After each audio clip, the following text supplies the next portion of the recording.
Yes, well, what a night it was, and I can't be bothered. Come on, let's just relive that moment once again. Have a look at this! He's here! Oh, fucking hell, that's not him, is it? No, I'm joking. Here he is. The sheriff arrived in style. Shivers down your spine stuff, innit? And what a night it was. We had surprises, we had nostalgia, we had drama. It was marvellous. And thank fuck, by the way, because after 2.5 years, if we'd have got a pony fight, it would have been a travesty.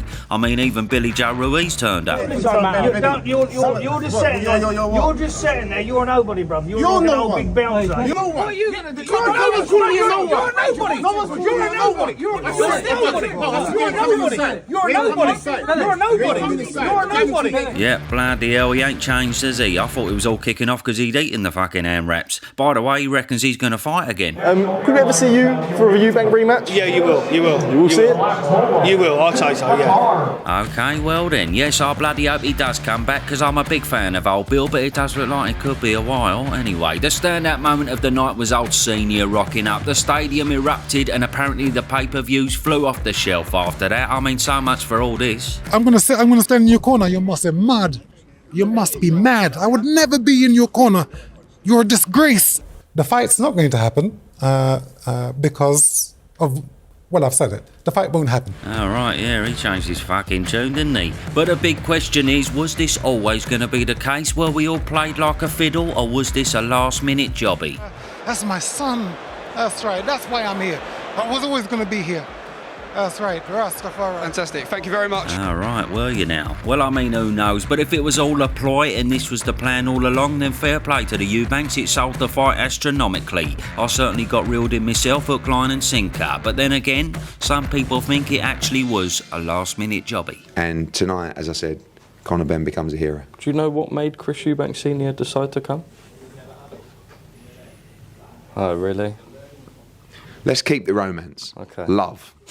So obviously, out of shot, he's giving it the old Bunsen burner hand gesture. He's alluding to Turkey loosening the purse strings to get Senior involved. And well, yes, Edward talks a lot of bollocks, but you know, I think he's probably bang on with this one. I wouldn't be too surprised if all his morals went straight out the window for a few hundred bags or so. I mean, he wouldn't be the first, but yes, if that is the case, it's not the best look, is it? Anyway, let's assume it's not the money, and as Edward said, keep the romance alive, because it was a boxing fairy tale that night. I mean, look at the ring walk, how good was that? It wouldn't have been the same without Big Senior. And he even got in the ring and tried to give Conor a cuddle. Conor went, "Will you fuck off? I'm about to have a fight, you plug." And just quickly before we talk about the main attraction, big up some of the undercard boys. A solid performance by Chris Smill and Biff. Nice to see him back on track. Then Aaron McKenna. Oh yes, this man is a serious problem. For him to take apart Beefy like that, win every round and get a knockdown, look out middleweight division. I didn't see that coming, but fair play. There's a new kid on the block. Well done, McKenna. And then Vidal Riley, well, I got a bit of stick from my pre-fight video because I said Vidal's a good fighter, but he does have the tendency to put you in a bit of a coma. Yes, people went, "I'll put some respect on Vidal's name. Why are you a hater? How disrespectful." I thought, I'll give it a rest. Bollocks, I'm not a Vidal hater.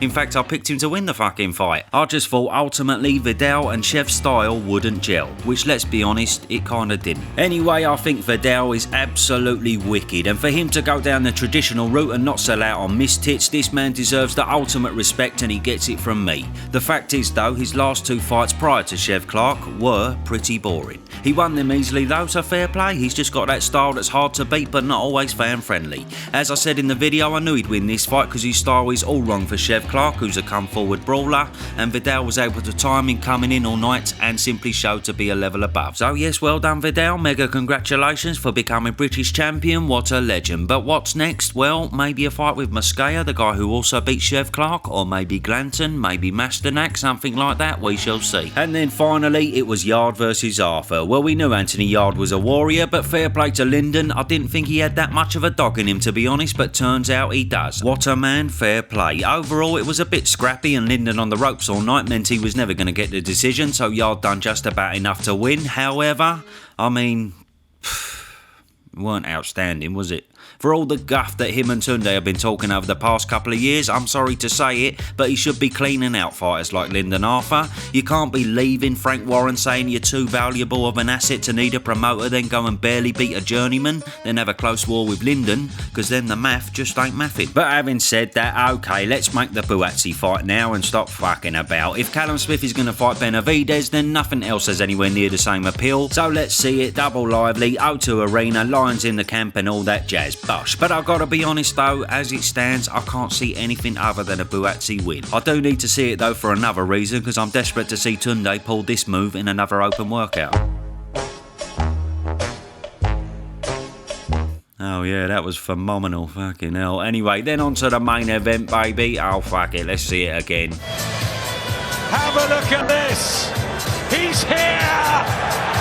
And the crowd are going wild. Yes, love it. And by the way, we've got a fat old weekend of boxing coming up. Garcia versus Rowley, along with Teofimo Lopez, Devin Haney, all in the middle of Times Square Friday night. Plus on Saturday, it's tequila time with Canelo. Yes, all live on DAZN. Click my link below to get yourselves all sorted and ready for that. Link in the comments and description. Now, where were we? Now, of course, full credit to both men. It was one of the best British fights we've ever seen. It was boxing, wank bank stuff, weren't it? Bloody hell. I mean, how they both stayed on their feet, how they had that much energy and that much heart, I would just never know. Unbelievable stuff. Now, in them first few rounds, with the tenacity of Benn and the sharpness, I thought, oh, he's going to catch him early here. It's going to be all over before we know it. Senior's going to have the shortest appearance fee in fucking history. But as much as he looked dangerous, there was a lot of wild swings that Eubank could easily read, and in general, Eubank showed to be the better boxer of the two. I did try to tell Eddie this, but he weren't having it. The fight will be over inside 3 rounds. You will see Eubank outbox him because he's never been at that level. Oh my God. Eubank is Who has tough Eubank as hell. ever outboxed? Well, he's outboxed Liam Smith, he outboxed Zerometa in his fight. Zerometa, stop it.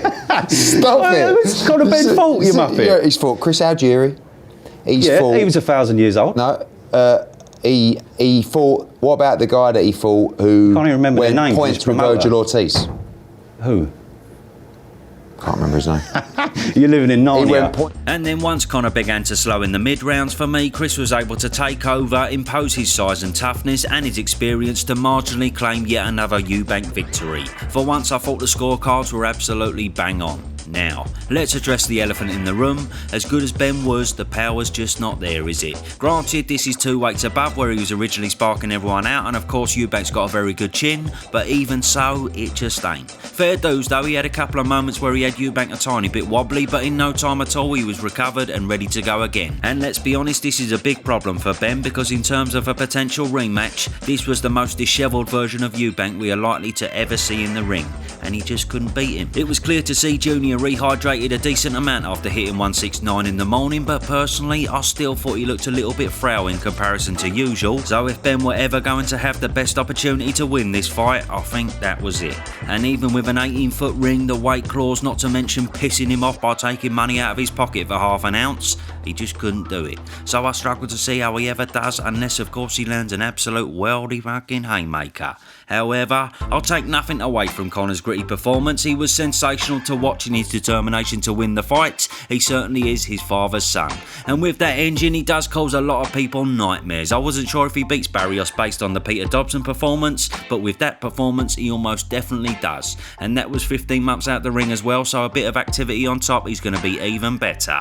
And yes, we can safely say now that he is an excellent fighter. This incredible showing has made his future fight night simply unmissable. I mean, for me personally, I cannot wait to see him back in the ring once again. Then as for Eubank, this man is an absolute brute force, ain't he? I was worried his changing of style in the past few years may have diminished that brawler side of him we used to see, but luckily it is still there and he is still game as ever. The procedure was double dibble parliamentary, yes. Although I have got one question: how the bloody hell has Mazza Majid wormed his way into all this shit? I mean, he's dodgier than a pillhead in a fucking chemist, yet he's always part of Ben Shalom's biggest fights. Blimey, I just don't get it. Anyway, I'm sure we all want to see it again, and financially it's a no-brainer for the two of them, but is Eubank as the kingpin gonna swallow another tough and almost unattainable weight clause? I highly doubt it. So does Conor take the fight again if Eubank is allowed to come in even bigger and even fresher than he was this time? Who knows? Actually, tell a lie, I do know the answer to that. Obviously obviously it's yes, because the money's going to be fucking mental. But yes, if Junior isn't stifled in any way, then that rematch is going to be an even harder night for old Benny boy. Turkey's double set on it for September, so stay tuned for that.